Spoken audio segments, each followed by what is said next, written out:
Hey guys, it's Mitch. How's it going? We're back again for the last issue of this epic mini-series, and while it might not live up to the rest of the series, it kind of just has to be as good as the Endgame movie, and just be, a decent ending to a pretty good story. We're taking a look today at Infinity Gauntlet number 6, so just before we get into it, if you enjoy the channel, if you feel like you might want to help out a little bit, go subscribe on my Patreon. Links are in the description, gives you early access to everything I do, helps out the channel, and helps to buy new comics. So we all know how this story goes now. Thanos gets the Infinity Stones, Thanos wipes out half of all life in the universe, and the Marvel superheroes have to respond. They do that, doesn't work out, they all get wiped out. The cosmic beings of the Marvel universe all have to reply after that.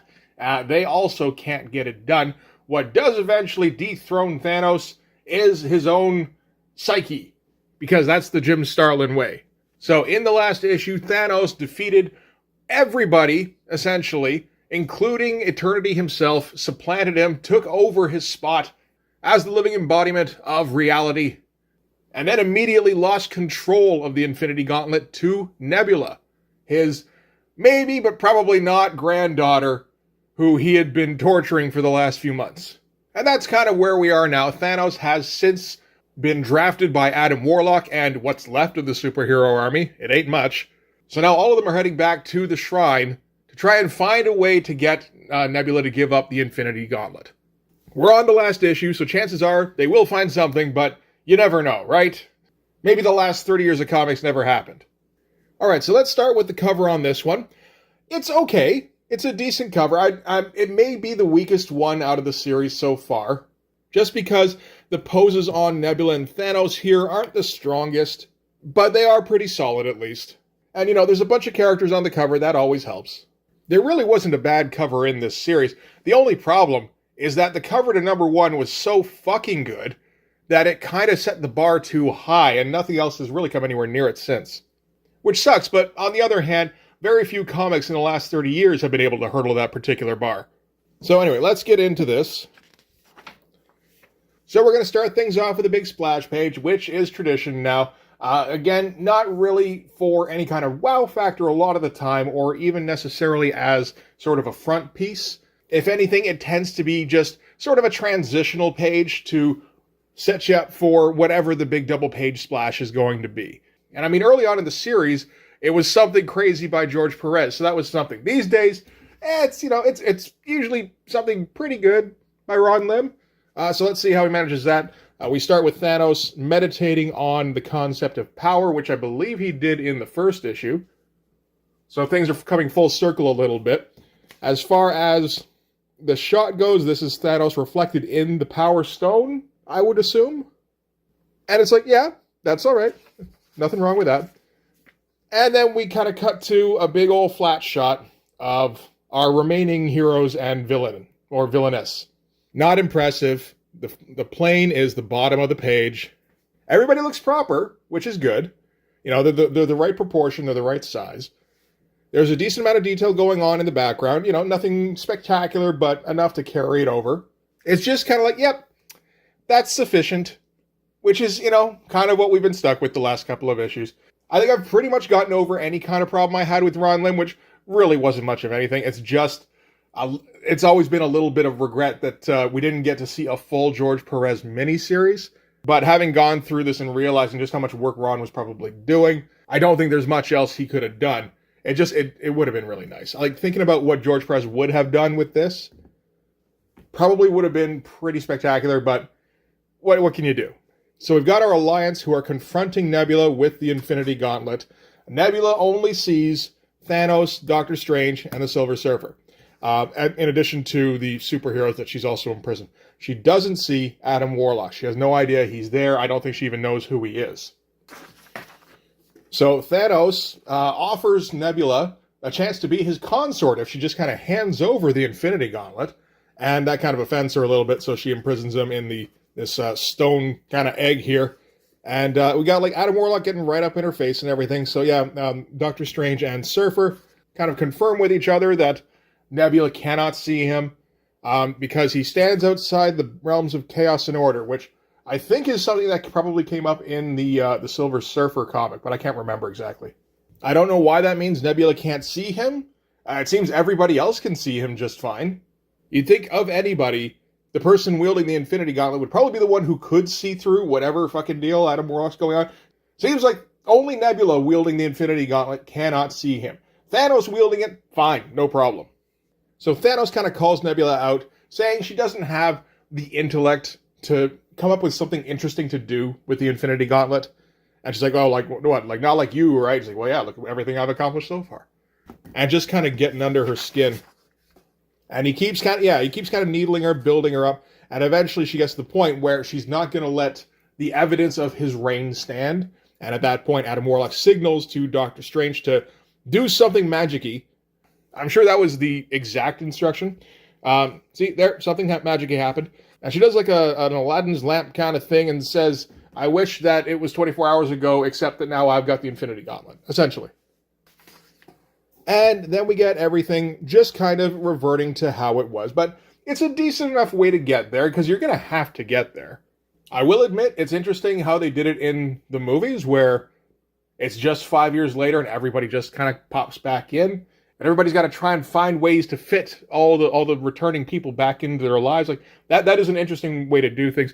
This works fine for just resetting the status quo. They say here most people won't even have any kind of memory about what happened in the intervening time. A few will have like a deja vu kind of feeling, like, wait, something ain't right. And then some people, like Thor apparently, will remember the whole thing in its entirety, and it's just going to drive them fucking nuts. But the most important thing is Quasar's back in his library, and he doesn't have to pretend like he's a superhero anymore. So blah, blah, blah. Everybody comes back. Boring shots all over. I mean, even for Ron Lim, these are pretty unimaginative shots. I get the feeling that occasionally Jim Starlin was helping out Ron Lim in the last issue, like with the page layouts here and there. It doesn't feel like anybody's getting any help in this now. As pretty much every shot is from, there's no tilting of the camera, there's no Dutch angles, there's no dramatic shadows, there's nothing going on to spice anything up.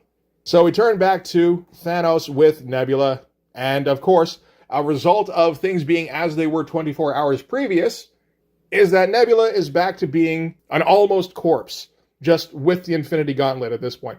And Thanos goes to take it, but there's enough of Nebula in there to kind of put everything how it was just a second ago, with Thanos trapped and her all rejuvenated and everything. So at that moment, Adam Warlock tries to take the glove from Nebula because she can't see him. Only it does seem to make the glove react and smack him in the face with some kind of energy. Also hits the Silver Surfer, knocks them both out. Adam Warlock goes falling off the asteroid he's on. That's kind of cool. And Nebula's left wondering how come it only...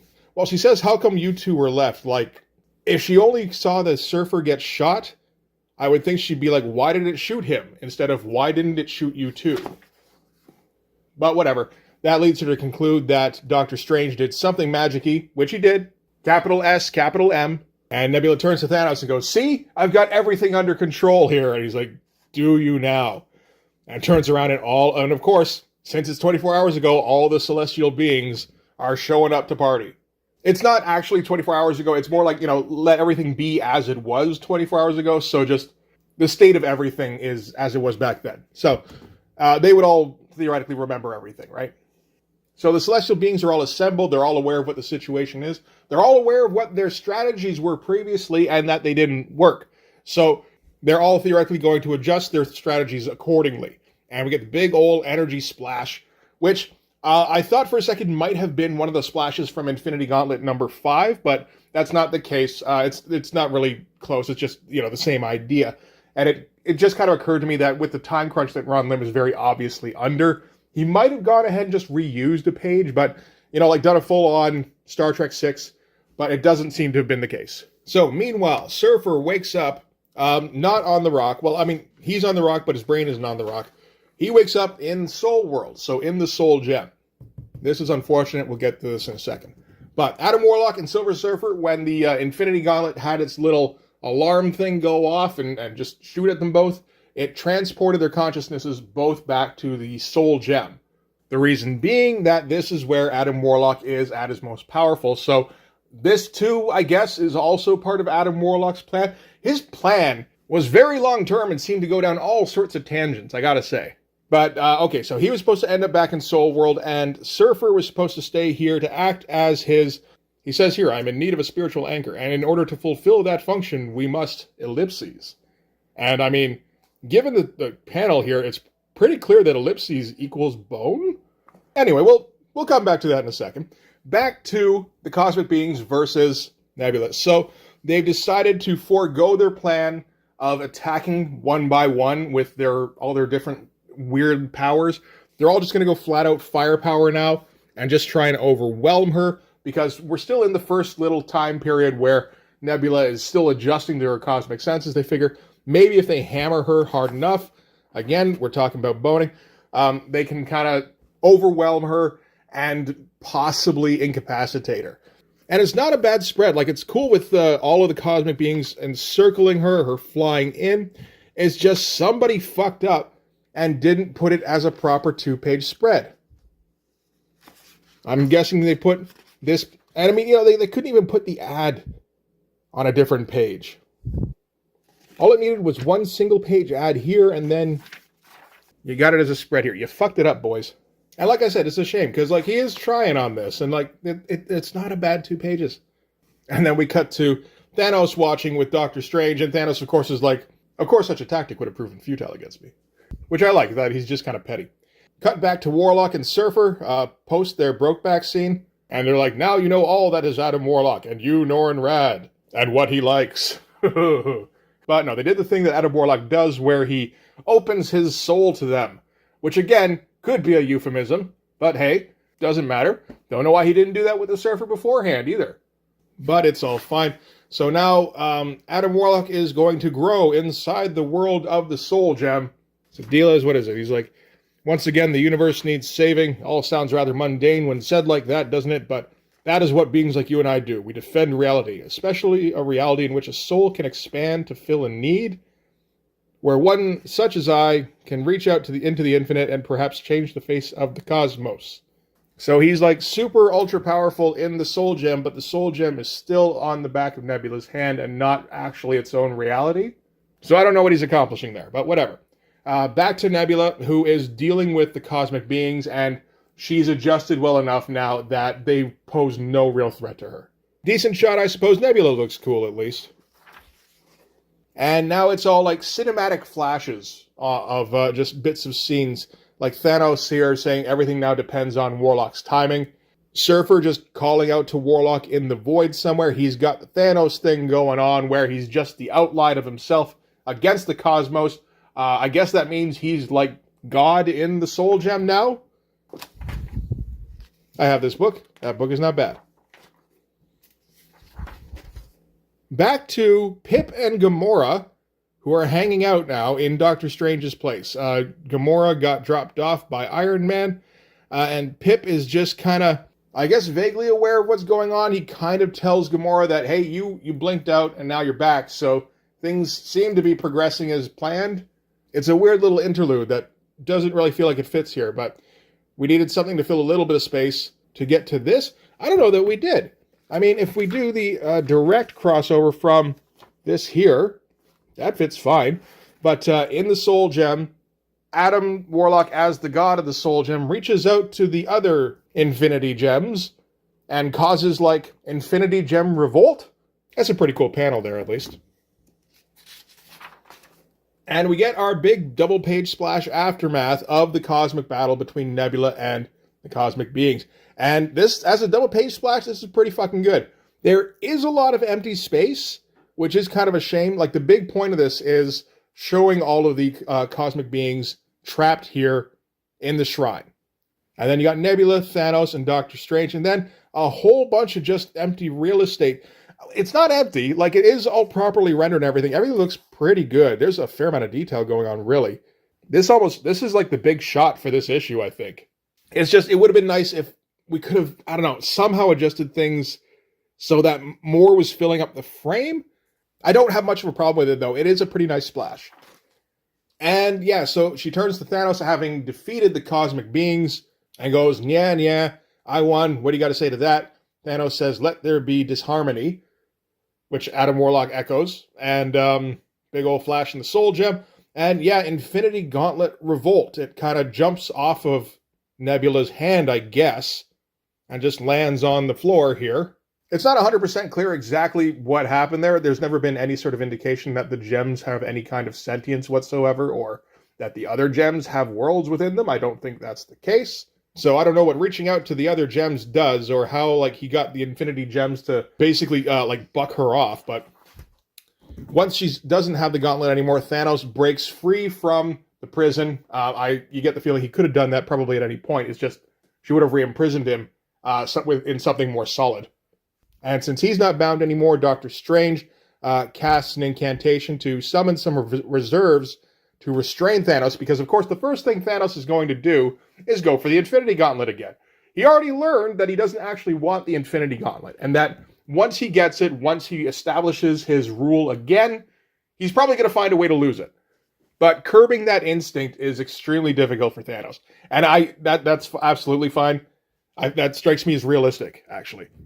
So Doctor Strange summons Thor and Drax and the Hulk and Eros, for some reason, to restrain Thanos. I guess they must have been some of the ones who retained memories of what happened in the last 24 hours. So yeah, Doctor Strange tells them all to restrain Thanos. Meanwhile, Nebula fucking uppercuts him, Doctor Strange, which is pretty funny. It's like, oh, you kind of forgot an important piece here. And they all see the gauntlet lying there and go diving for it. And it turns into a big old free-for-all with Drax trying to restrain the Hulk, which is pretty great. I guess in Drax's case, it's not like he needs to remember what happened before. He'll just attack regardless. And Thor can go for Thanos because he's one of the few people who can take Thanos on. And Eros can go for Nebula because he's a wimp. So yeah, we get our 15 skinny panels of people reaching for the Infinity Gauntlet. It doesn't feel like tension. I guess it's supposed to be tension. And then Adam Warlock appears wielding the Infinity Gauntlet, appears from within the Soul Gem. And says, let the conflict end. And it's another unimpressive shot. We haven't had very good shots throughout this. Every time he has to draw this, though, it looks pretty great. With the cosmic beings all twisted up. That's some good shit. But now that Adam Warlock is in command of the Infinity Gauntlet, first thing he does is he dismisses them all, lets them all, be not stoned somewhere. And then you get Thanos and Nebula trying to, stake their claim for the Infinity Gauntlet when both of them didn't exactly do the best things with it. Thanos in particular trying to argue to Adam Warlock, you're like, that's mine. It's like, you don't want it. Back the fuck up. So with that decided, they got to turn then to Thanos and Nebula. Thanos swats aside Drax and the Hulk, which is pretty much correct, and activates something on his belt, which turns out to be a thermonuclear bomb. Which, again, is something Thanos would use. One of the first things we heard about Thanos doing was nuking Titan. And so, yeah, he's activated a bomb because he prefers death to imprisonment and basically to just fuck with everybody else's day. That also sounds like Thanos. So Thor hits him off the shrine, throws Mjolnir at him, and sends him flying throughout the cosmos, where he explodes in the middle of space. And that's it for Thanos. We never saw Thanos again. So with that taken care of, they can move on to the subject of Nebula. Eros offers to take Nebula back to Titan, where they're going to try her. I'm not sure exactly what they're going to accuse her of, because she didn't do anything that terrible, I don't think. Okay, she gets the glove, she teleports Thanos and Taraxia away, inadvertently kills Taraxia. I don't think anybody has a problem with that. The superheroes assemble to take the glove back from her, and she kind of imprisons them, at least for the moment. And then in this one, the cosmic beings attacked her, and she fended them off, like she defended herself, and that was kind of it. And then Adam Warlock took the glove back. So yeah, Nebula did nothing wrong. # free Nebula. So anyway, Eros is going to take Nebula away on some trumped up charges. Adam Warlock kind of speeds them on their way, because he can just do that now, just teleport people where he wants them to be. And Doctor Strange and Thor and Silver Surfer are left, and that's on purpose, because all of them have had their Brokeback moment with Adam Warlock, and they know that he's now a god that can be trusted. Or at least that's Adam Warlock's line of thinking. Meanwhile, their line of thinking is, nobody can be trusted with that kind of power. They have to try and subdue him. And they kind of advance on him, and he's like, shit. Oh, well. Disappears him off back to Earth and teleports Gamora and Pip to him. Because why not? I mean, he's a god now, might as well hang out with his buddies. So he takes Gamora and Pip and transports them to another planet somewhere. This is on an unnamed planet 60 days into the future. Pip, of course, says impossible, and Adam Warlock says that word no longer has any meaning for me, which is I like, is good. And so they're just kind of walking around on this unnamed planet, and they happen upon a cornfield, and in the middle of the cornfield, they spot Thanos. Or at least his armor being used as a scarecrow. They happen upon a little house here, and there's Farmer Thanos, who is, I think, a little surprised to see Warlock, but not that surprised. And they have, like, just a nice little conversation. Thanos is like, why did you wait so long to get vengeance? And he's like, why you gotta ask that all the time? He's like, I don't know, it's fun. And Thanos is in a spot now where he, at least for this moment, doesn't want ultimate power. And I kind of like that where, like, 2 months into the future, you get the feeling like it took a month of Thanos being stranded on a world, of him thinking, constantly stewing over his loss of ultimate power to finally be like, fine, I didn't actually want it. And Adam Warlock's really just here for advice, and Thanos' only advice is endure the power or surrender it. And they kind of part on friendly-ish terms. At the very least, like, you know, they're not hostile towards one another. Adam Warlock from here is going to go on to another conflict and resolve that, because that's what he's decided to do now that he has ultimate power. He's just going to go around fixing things throughout the universe. And Thanos just kind of ends, you know, sitting on his front stairs, kind of like at the end of the Infinity War movie. Only here he's kind of found peace as a farmer, just kind of scraping a living out of the soil. Which is an interesting place to leave Thanos. Not one that was ever going to last, but at least for the scope of this mini-series, yeah, it's a fine enough arc, really. A little predictable, as Jim Starlin's story elements have a tendency to be occasionally, but that's okay, because, I mean, it's still reasonably satisfying. And that's the end for Infinity Gauntlet number 6 and Infinity Gauntlet in general. So as a whole, I mean, it's a pretty good series. In terms of sales, it was fucking phenomenal, I'm quite sure. This kind of convinced people going forward, shit, we got to do a big event every year, which kind of ruined comics for a little while there. A little while being, you know, till now, but that's okay. They're going to snap out of it at any moment. In terms of the quality of the comic itself, the story is pretty good. It's pretty sturdy. It's got enough little twists and turns, and like I said, every issue has its own purpose, which is nice, and it breaks things up well. It never feels like any particular sequence is dragging on too long, or like, you know, not enough time was devoted to something. Like, if it had only been like half an issue for the big Thanos versus the superheroes fights, that would have felt like a ripoff. But we got a full issue of Thanos beating the shit out of superheroes. We got a full issue of Thanos wailing on cosmic beings. So when it came to Nebula having to do kind of the same thing, you could just kind of do it at a smaller scope, because we've seen all that before. There's no point in rehashing that. In terms of the art, the first 2 issues are spectacular, I would say. Issue 3, pretty good, starting to lose a little bit of steam. And then after that, it's good enough to ride it out, and that's about as much as you're going to get. Issue 6 itself, in terms of the visuals, probably the weakest in the series. There's a couple of nice shots, but that's really all that we have. Which, again, is unfortunate, but at this point, you know, if you were reading the Infinity Gauntlet series, you were going to buy this issue anyway, and it is sturdy enough to get you through the story. So that's a solid, like, C+ for Ron Lim on the art in this issue, I'd say. It would have been nice if we'd finished strong, but if we relied on George Perez to finish it, it never would have finished anyway. So, hey, at least we got this. So anyway, that is going to do it for the Infinity Gauntlet series. I'm going to have to find some other kind of big crossover to do again soon. Although I am doing Inferno with the Uncanny X-Men. So there's that. There's always another long storyline to follow. But for this one anyway, that's going to do it. Thanks very much for watching. If you like this video, please hit like, hit subscribe, hit the notifications so you know when the next one's coming out. Go over and subscribe on my Patreon. Gives you early access to everything I do, from the Blood Force stuff to the YouTube videos before they get uploaded to YouTube, as well as some Patreon exclusive content. You can also follow me on Instagram and DM me there for commissions, and you can join the Blood Force Discord server. But yeah, that's going to do it. Thanks again for watching, guys. I'll see you in the next one. Bye-bye.